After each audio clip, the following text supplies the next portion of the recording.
Ngedek kari yang kula joget nang jelas. Waya aku kok potong ganteng apa ora ngono. Lah wis katut terus.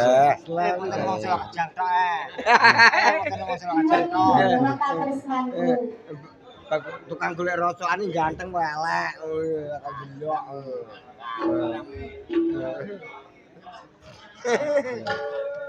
Lah di syuting ya noleh.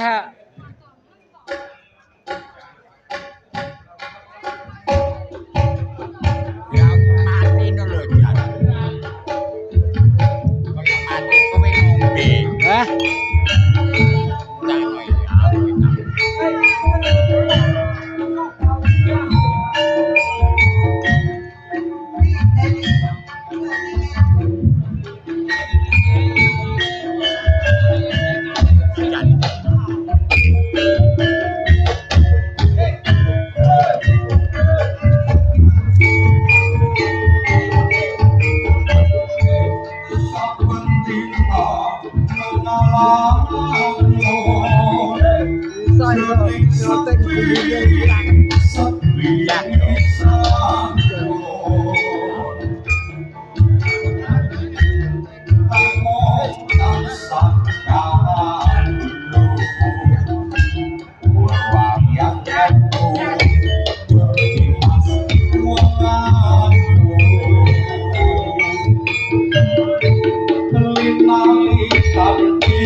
Iya Cahayu, iya ora.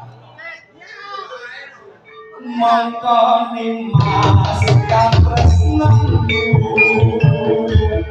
bebasane kang bisa penuh. Tuntuklah kasetiamu, korbanake jiwa larangnya. Tenang, iki wis kabeh dikorbake terus kepiye? Dadene pripun iki, Pak? Pun dilaripun sampah. Ya iki matur nuwun jauh Bapak kami tuwa, Bapak Kasum Kandangan ingkang sampun nyanyi niki wau. Pramila tanggalipun 8 bulan Minggu Lek Kandangan.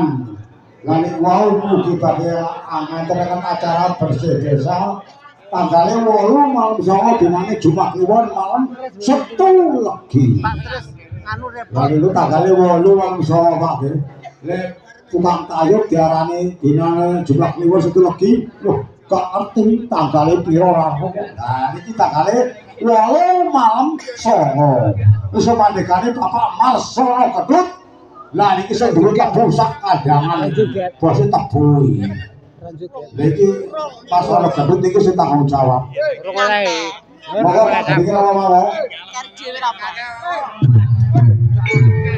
Monggo